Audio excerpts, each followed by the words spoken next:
करें तो सबसे जर्नल एंट्रीज इन डिसोल्यूशन। तो sir journal entries in dissolution of partnership अगर अपन बात करें तो कैसी जर्नल एंट्रीज होती हैं और कहाँ काम आता है उन जर्नल एंट्रीज का, तो ये बहुत काम की बात है दोस्तों। तो उसमें इंपॉर्टेंट बात क्या रहेगी, जिसको रियलाइजेशन अकाउंट बनाने आता है वो वहीं से जर्नल एंट्री सीख लेगा। तो सर क्या अलग से कोई स्टेप करनी पड़ेगी? अलग से ऐसी कोई स्टेप नहीं करनी पड़ेगी। जिसको डिसोल्यूशन अकाउंट बनाने आता है वो वहीं से वो स्टेप सीख पाएगा। तो अगर मैं बात करूं कि सबसे पहले मैं आपको रियलाइजेशन अकाउंट फिर से समझा देता हूं। सर अगर इन शॉर्ट अगर अपन रियलाइजेशन अकाउंट समझे भी तो कैसा था कभी रियलाइजेशन अकाउंट। सर देखो बहुत सिस्टमेटिकली समझे कि रियलाइजेशन अकाउंट में अपन करते क्या थे। सर अपन सारे एसेट सब लोग साथ में बनाते जाना, कोई भी रुकना मत, तो आगे पीछे काम नहीं रहेगा। तो सर आप यहाँ पे टू सन्ड्री एसेट्स सारे के सारे लेके आते थे sir, mainly except cash bank और पीएनएल और ऐसा कोई अकाउंट होता, ठीक है ना। सर यहाँ पे आप बाय सन्ड्री लायबिलिटी लेके आते थे, ऑलमोस्ट सारी की सारी लायबिलिटी एक्सेप्ट व्हाट, पार्टनर्स का चाहे कैपिटल अकाउंट छोड़ के, पार्टनर्स का करंट अकाउंट छोड़ के और कोई भी फ्री रिजर्व्स छोड़ के, ये छोड़ के एक्सेप्ट, यहाँ पे लिखा हुआ है एक्सेप्ट का मतलब ही क्या, इन चीजों को छोड़ के आप बाकी सीरियस चीजें लेके आते थे, पार्टनर का लोन छोड़ के, ठीक है ना। तो ये अपन रियलाइजेशन में पढ़ते। सर कहीं ना कहीं बहुत सिस्टमेटिक बात करूं कि यहाँ पे अगर आपके डेटर्स आते थे या आपके यहाँ पे प्लांट एंड मशीनरी आती थी, यहाँ पे आपका स्टॉक आता था या ऐसा वर्षा, यहाँ पे आपके कभी कभी क्रेडिटर्स आते थे, कुछ बिल्स पेएबल आते थे, कुछ लोन आते थे, पार्टनर की वाइफ का लोन या किसी भी चीज का लोन, तो वो सब इस तरफ आता था। मैंने बोला ठीक है। अब सिस्टमेटिक देखें तो इन सब का पेमेंट होता था इस तरफ, अपन तलवार चलाते थे by bank bundle one. Sir जैसे ही हम बाय बैंक बंडल वन लिखते थे कहीं ना कहीं हमारे दिल में एहसास होता कि ये इसलिए बन रहा है क्योंकि यहाँ पे एसेट रियलाइज्ड हो रहे हैं, यहाँ पे एसेट रियलाइज्ड हो रहे हैं। तो सर ये इसलिए बनता था क्योंकि यहाँ पे एसेट रियलाइज हो रहे हैं। और सर उस तरफ अगर अपन बात करें तो यहाँ पर था टू बैंक बंडल टू, जहाँ पे अपन लाइबिलिटीज पे ऑफ करते थे। तो सर जो लाइबिलिटीज पे ऑफ करनी आती थी सर, इवन अगर कोई रियलाइजेशन एक्सपेंसेस भी होते थे तो वो भी इसी में आते थे। बोला हाँ बिल्कुल सही है कि रियलाइजेशन एक्सपेंसेस आप करते थे, तो जो रियलाइजेशन एक्सपेंसेस अपने पे होते क्या वो भी यहीं पे आते थे। सर ये भी बात बहुत प्रैक्टिकली सही है कि जो आप पे करते थे।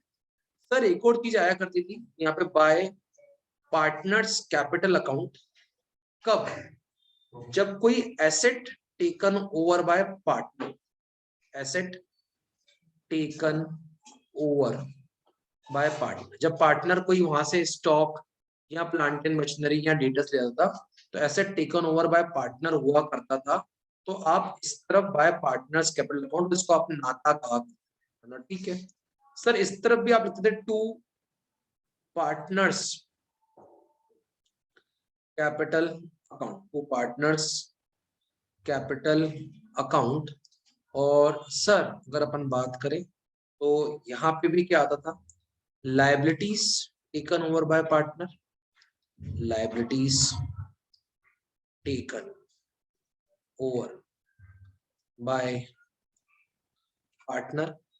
एट द सेम टाइम यहीं पे आपका बहुत बार अगर मैं बात करूं तो अगर realisation expenses paid by partner, realisation expenses paid by partner, expenses paid by partner, तो ये पार्टनर का खाता ही अपन क्रेडिट करते। सर ठीक है।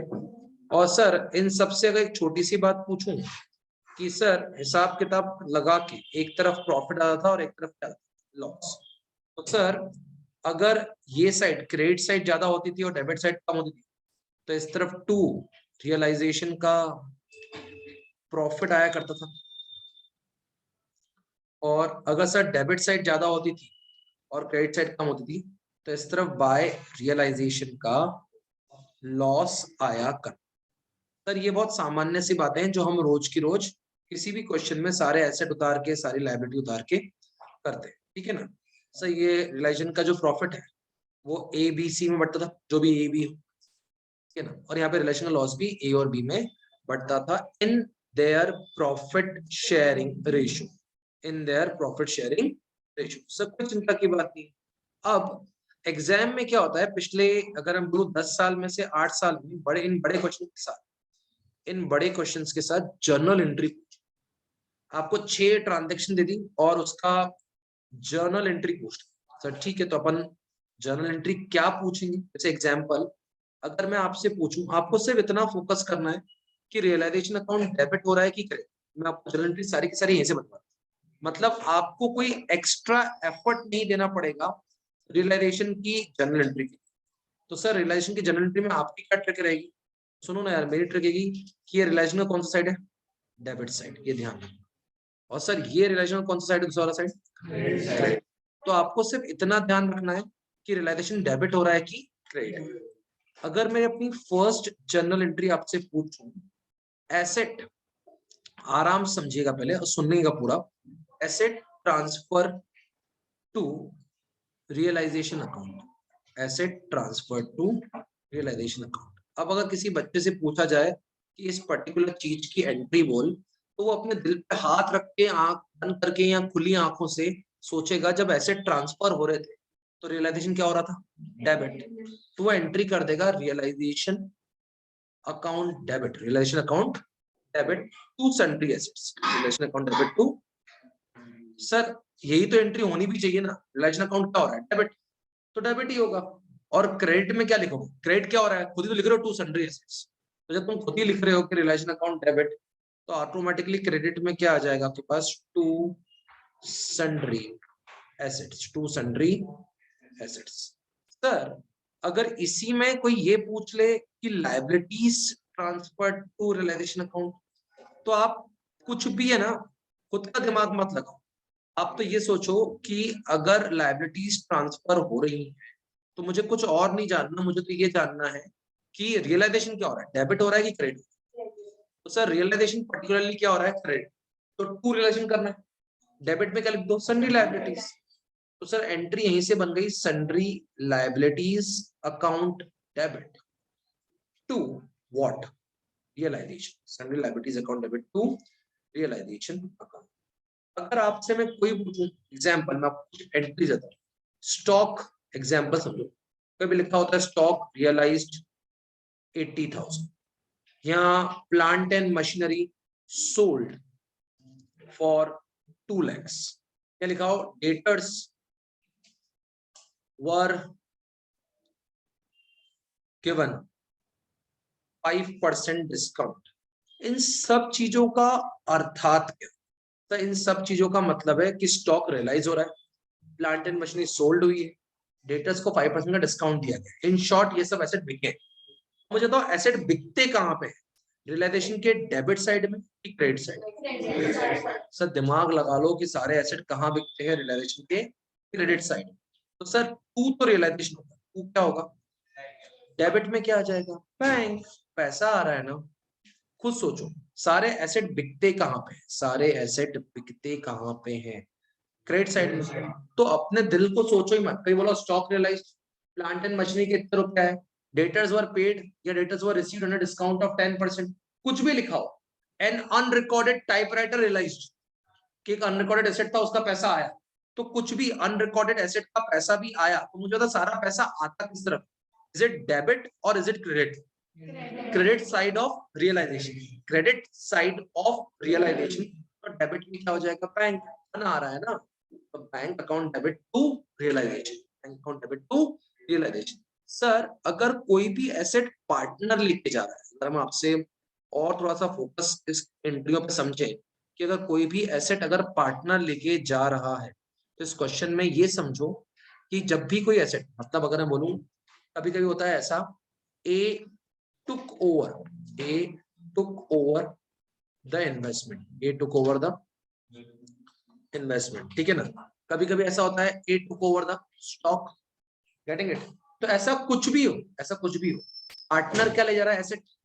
जब जब पार्टनर एसेट ले जा रहा है, आप तो सब बातें छोड़ो, मुझसे बताओ रियलाइजेशन अकाउंट क्या हो रहा है, इज इट डेबिट और क्रेडिट। सर देखो ना, यहाँ पे लिखा तो हुआ है, अगर अपन अच्छे से बात भी करें तो यहाँ पे पूरा रियलाइजेशन क्या हो रहा है, क्रेडिट।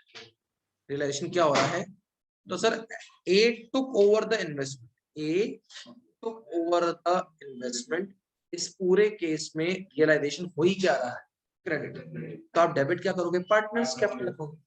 तो partners capital account debit to realisation, partners capital account debit to realisation. मतलब सर ये एंट्रियां क्या आप हमको समझा रहे हो कि सीधे खाते से बनवा रहे हो, सीधे खाते से। अच्छा लॉजिक भी समझना हो तो पार्टनर को एसेट लेके जा रहा है तो उसको खाता क्या करना पड़ेगा, कम करना पड़ेगा।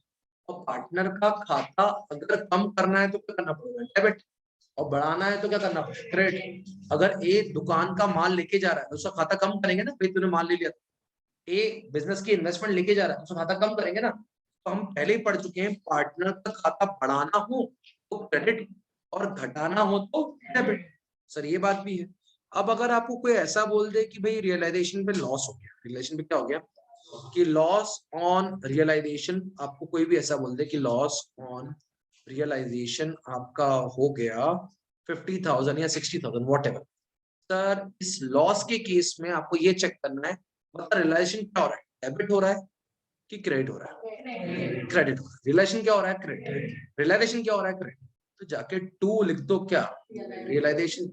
डेबिट में कौन आएंगे, ए और बी। अगर आपको एक बार रियलाइजेशन की जगह मालूम पड़ गई कि रियलाइजेशन कहाँ जा रहा है, तो आपको ऑटोमेटिकली दूसरी चीज समझ में आ जाए।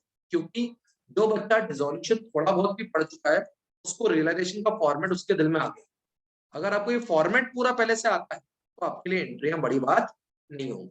तो क्या सर ऐसी 5 एंट्रियां हों, हाँ।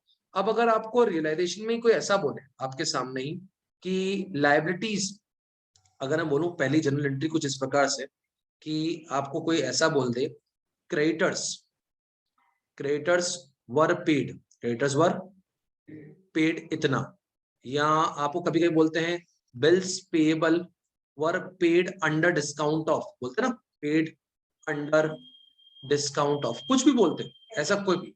इन सब केस में जब भी कोई लायबिलिटी पे ऑफ हो रही है, जब भी कोई लायबिलिटी क्या हो रही है, पे ऑफ, तो रियलाइजेशन क्या हो रहा है, डेबिट हो रहा है कि क्रेडिट हो रहा है। आपने देखो लिख कर रखा है लायबिलिटीज पे ऑफ, लायबिलिटीज पे ऑफ, तो इसका मतलब रियलाइजेशन अकाउंट क्या हो रहा है, डेबिट। और आपका गल्ला क्या हो जाएगा, कम।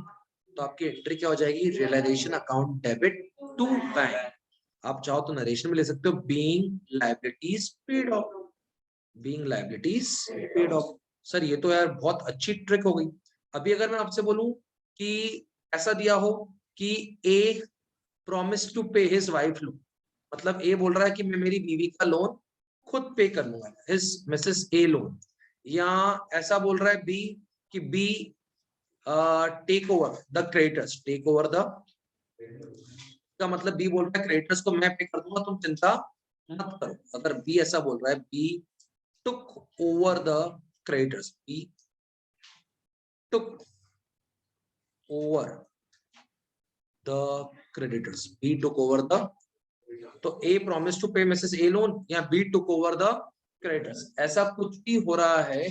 इन सब केस में रियलाइजेशन अकाउंट क्या हो रहा है, खुद सोचो, डेबिट की क्रेडिट। सर आप देखो यहाँ पे बड़े ढंग से इस पूरे हिस्से में रियलाइजेशन अकाउंट क्या हुआ है, डेबिट। और उसके अंदर लिखा क्या है, liabilities taken over by partners, liabilities taken over by. तो सर अगर अपन ढंग से बात करें तो इसकी एंट्री क्या हो जाएगी, realisation account debit to partners capital account, to partners capital account.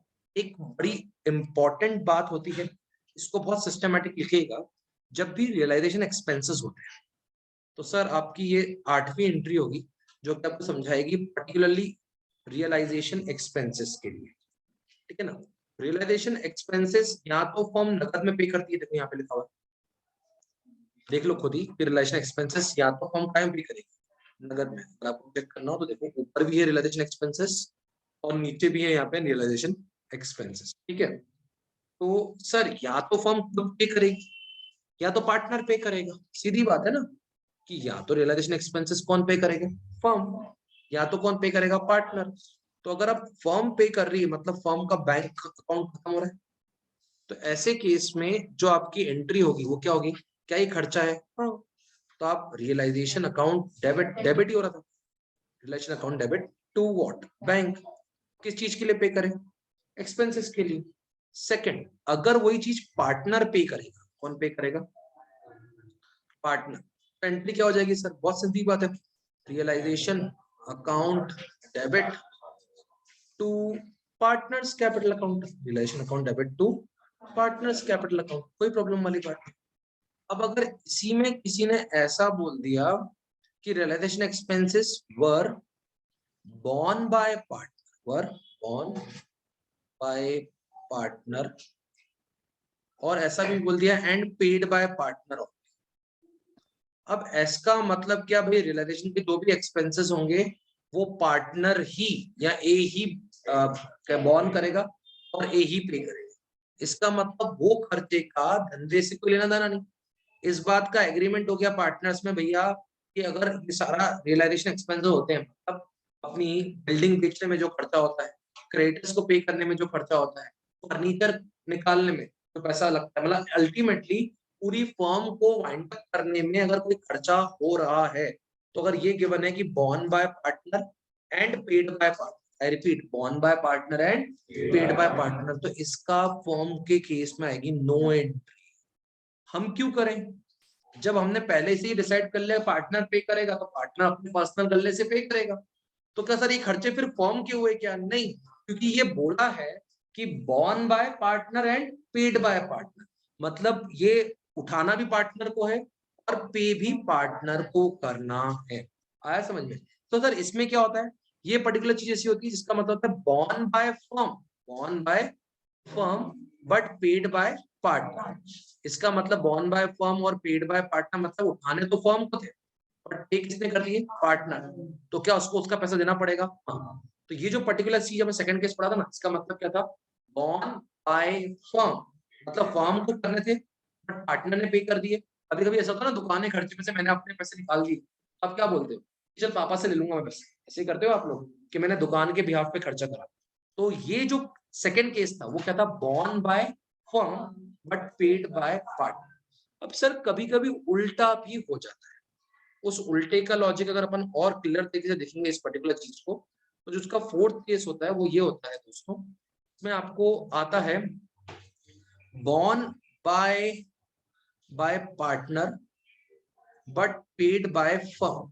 इसका मतलब ये उठाने तो किसको थे, और पे किसने करे, फर्म, पेड बाय फर्म। इसका मतलब रियलाइजेशन पे खर्चे हो गए मान लो 1 लाख, ठीक है ना, अब भरना किसको था, एक, लेकिन इन्हें बोला यार अभी पैसे नहीं है, चलो गले में से निकाल के, मतलब अल्टीमेटली ये भरने किसको थे, एक, लाइबिलिटी किसकी थी, एक ही, पे किसने करा, फर्म, मतलब क्या दुकान का गल्ला, फर्म का गल्ला कम हुआ, किसके कारण, एक के कारण। तो यहाँ पे आप करोगे as account debit to bank, क्योंकि हमारा बैंक कम हुआ ना यार, ठीक है ना। सर इसमें हमारा खर्चा नहीं है, कि आपने रियलाइजेशन एक्सपेंसेस तो कुछ लिखा ही नहीं, तो मैंने रियलाइजेशन एक्सपेंसेस क्यों नहीं लिखा, क्योंकि हमारा खर्चा ही नहीं है। हमने क्लियर क्या बोल दिया, born by partner, born by partner का मतलब क्या है, पार्टनर को ये खर्चा उठाना है। जैसे ही आपने बोल दिया बॉर्न बाय पार्टनर, इसका मतलब ये बात कंफर्म हो गया कि वो खर्चा पार्टनर को उठाना है, धंधे का खर्चा नहीं है, ठीक है।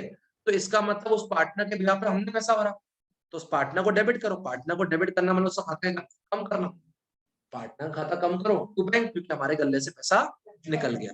तो क्या ये सर रियलाइजेशन जो एक्सपेंसेस होते हैं, क्या ये बहुत नचाते हैं दोस्तों, ये तो बहुत ज्यादा नचाते हैं, क्योंकि आपको लाइन ऐसी दे दी, borne by partner but paid by firm.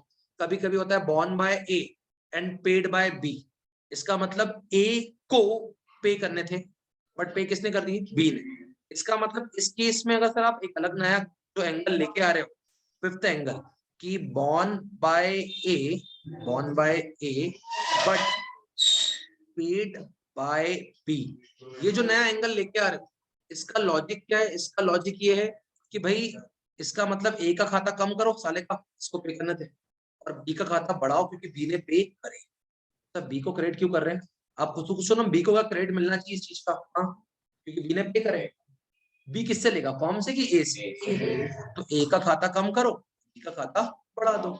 Sir कभी कभी ऐसा भी होता है, जो रियलाइजेशन एक्सपेंसेस में मैं आपको लेके जा रहा हूँ जानबूझ के एंट्रियां समझाने के लिए, कि इसी में आपका 6th केसेस होता है, ए is entitled to a commission. He is entitled to a commission of 5% of total asset realized. Total asset realized and realization expenses to be borne by realization expenses to be borne by him. अभी sir इसका मतलब क्या और इसका आधिकारिक मतलब क्या, और आपको बोल दिया कि टोटल एसेट जो रियलाइज हुए हैं, टोटल एसेट क्या हुए हैं जो रियलाइज हुए हैं, वो हुए हैं 2 लाख रुपए के, और रियलाइजेशन एक्सपेंसेस, समझिएगा, रियलाइजेशन एक्सपेंसेस आपको बोल रहे हैं कि हुए हैं 8,000 रुपए हुए हैं। पहली बात तो सबसे पहला रूल, इसमें रियलाइजेशन एक्सपेंसेस 8 के हों या 12 के हों, इसको आपको पूरा इग्नोर करना। तो आप एक बड़ा सा यहाँ पे चाहो तो एक नक्शड़ी स्माइली बना लो जो इग्नोर करती रहती है, हाँ। तो इसको इग्नोर करना है। क्यों इग्नोर करना है इसको आपको, इसका लॉजिक सोचो ना। आपने ए को ठेके पे दे दिया काम, को एसेट बेच के आपको 5% मिलेंगे, तो अब तेको कितना खर्चा हो उससे हमको फर्क ही नहीं पड़ता। देखो 8 हुए कि 12 हुए कि 15 हुए कि 20 हुए, इससे हमको कोई फर्क नहीं पड़ता। हम तेको तेरी कमीशन देंगे। ऐसे केस में एक ही एंट्री बनती है, रियलाइजेशन अकाउंट डेबिट टू ए, क्योंकि उसको उसकी कमीशन देनी कितनी भैया, 2 लाख का 5%। तो 2 लाख का 5% कितना हो जाएगा आपके पास, 10,000 रुपए। 2 लाख का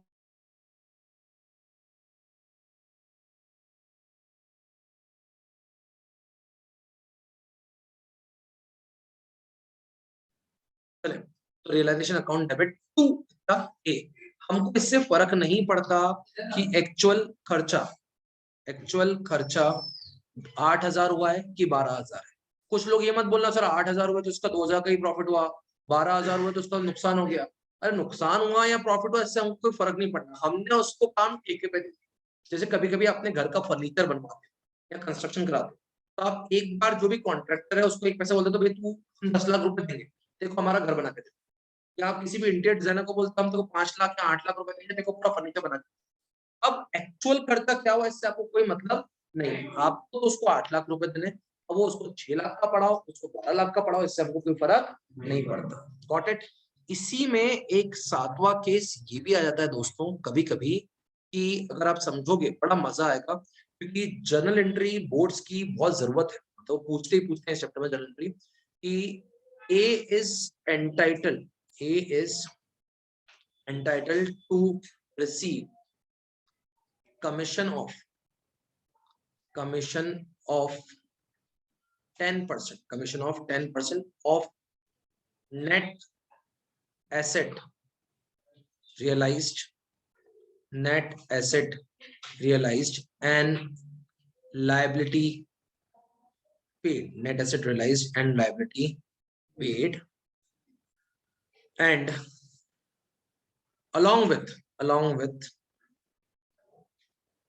realization expense, along with, इसका मतलब उसको बोल रहे तो चिंता मत कर, अगर तेरे एसेट रियलाइज्ड हुए हैं, मान लो कितना, अगर अपन बात करें आपके एसेट रियलाइज्ड हुए हैं 5 लाख के, आपने लायबिलिटी पे करवाई है ए के थ्रू, जो लायबिलिटी पेड हुई हैं वो ही है 3 लाख रुपए की, और रियलाइजेशन एक्सपेंसेस जो ए ने करे हैं फर्म के लिए वो है, मान लो आप कितना, 20,000 कितने रुपए।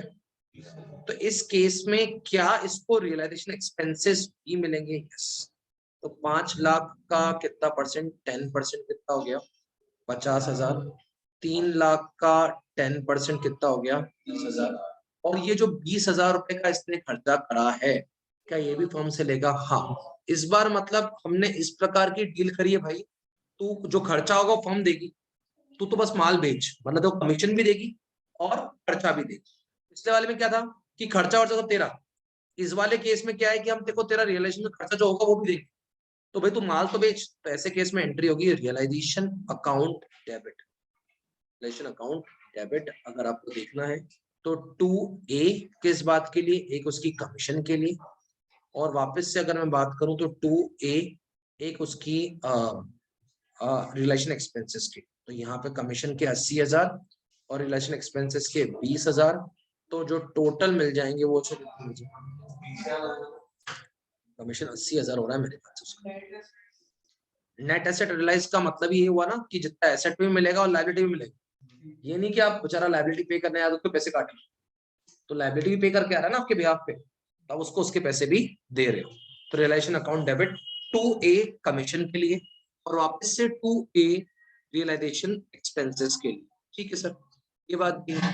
तो क्या सर ऐसे 8 केस होते हैं? यस। रियलाइजेशन एक्सपेंसेस को समझना अपने आप में एक चैलेंज होता है। अगर आप चेक करोगे तो ये जो मैंने आपको आपके सामने ये जो मूर्ति बन के आई है पूरी, तो ये सारे केसेस की मूर्ति बन के आई है। चाहो तो इसका एक फोटो ले सकते हो सिस्टमैटिक रूप से, कि यहाँ पे आपका फर्स्ट केस, देन यहाँ पे second case, then third case, fourth case, fifth case, sixth case and seventh case. ठीक है, तो ये रियलाइजेशन एक्सपेंसेस की एंट्री। ठीक है दोस्तों, अब सर इसके अलावा कोई एंट्री भी होती है क्या? एक छोटी सी बात, इसके अलावा अगर मैं आपसे बोलूं थोड़ा बहुत, इसके बाद अभी तक आपने वो एंट्री तो बोली नहीं कि रिलेशन प्रॉफिट होगा तो क्या होगा, अभी तो अपन एक्सपेंसेस भी अटक गए। तो सर अगर मैं आपको बोलूं इन 15 एंट्री के बाद जो 16 एंट्री आपको सिखाने की है वो ये है कि अगर रियलाइजेशन पे प्रॉफिट होगा तो एंट्री क्या हो जाएगी? Realisation account debit to A to B, जो भी। तो ये कब होगा? जब आपको रियलाइजेशन पे क्या होगा। अच्छा एक छोटी सी बात बताओ, एक चीज आप कभी रियलाइजेशन में लेके जाते ही नहीं, जनरल रिजर्व। तो क्या जनरल रिजर्व रियलाइजेशन में नहीं जाता? हाँ but general reserve to A to B, general reserve कहां बढ़ता है? To A to B. Sir अगर पीएनएल का डेबिट बैलेंस हो या क्रेडिट बैलेंस, अगर पीएनएल का क्रेडिट बैलेंस तो किस में बढ़ता है? ए और बी में, हाँ कि ना? सर पीएनएल का डेबिट बैलेंस हो या एडवर्टाइजमेंट सस्पेंस गिवन हो, तो सर ये सब क्या करता है इसमें? ए और बी क्या हो जाता है? डेबिट। मतलब ये पार्टनर्स कैपिटल अकाउंट में क्या होता है? डेबिट। तो आपकी उसके एंट्री क्या हो जाती है? As capital account debit, as capital account debit, as capital account debit to what? अगर बात करूं तो पीएनएल का डेबिट बैलेंस हो गया या कोई एडवर्टाइजमेंट सस्पेंस। सर ये सारी एंट्रियां कहां से उठ के आ रही हैं? किसी ने अगर पार्टनर्स कैपिटल अकाउंट बनाया हो तो चेक करना, उसी क्रेडिट साइड में आप रिलेशन का प्रॉफिट डालते हो, आप जनरल रिजर्व डालते हो, पीएनएल क्रेडिट डालते हो, ए और बी को। सर एक और चीज है, ये जो एंट्री है उस एंट्री को मैं एक नया नाम दूंगा इन एंट्रियों के बाद, और वो जो एंट्री है इस प्रकार की है जो कि नाता एंट्री है। सर नाता मतलब क्या? अब समझो छोटी सी, वैसे नाता वाली एंट्री आप ऑलरेडी कर चुके हो, क्योंकि जब पार्टनर्स को एसेट लेके गया था तो आपने पार्टनर जब कोई एसेट लेके गया था तो इतनी एंट्री क्या करी थी? Partners capital account debit to realisation. ये कब करी थी? जब वो एसेट ले गया, एसेट ले गया तो उसका खाता क्या कर देता आपने? कम। जब वो लायबिलिटी ले गया था तो एंट्री क्या करी थी आपने? Realisation account debit to partners capital account. अच्छा इन सबके बाद भी यार एक थोड़ा दर्द रह जाता है। अब सर और कौन सा दर्द रहेगा? मैंने बोला यार देख एक बात है, पार्टनर का लोन कब पे होता है? पार्टनर का लोन तो एंड में जाके पे होता है बैंक अकाउंट में, क्योंकि पार्टनर का जो बेचारे का लोन है वो पार्टनर का लोन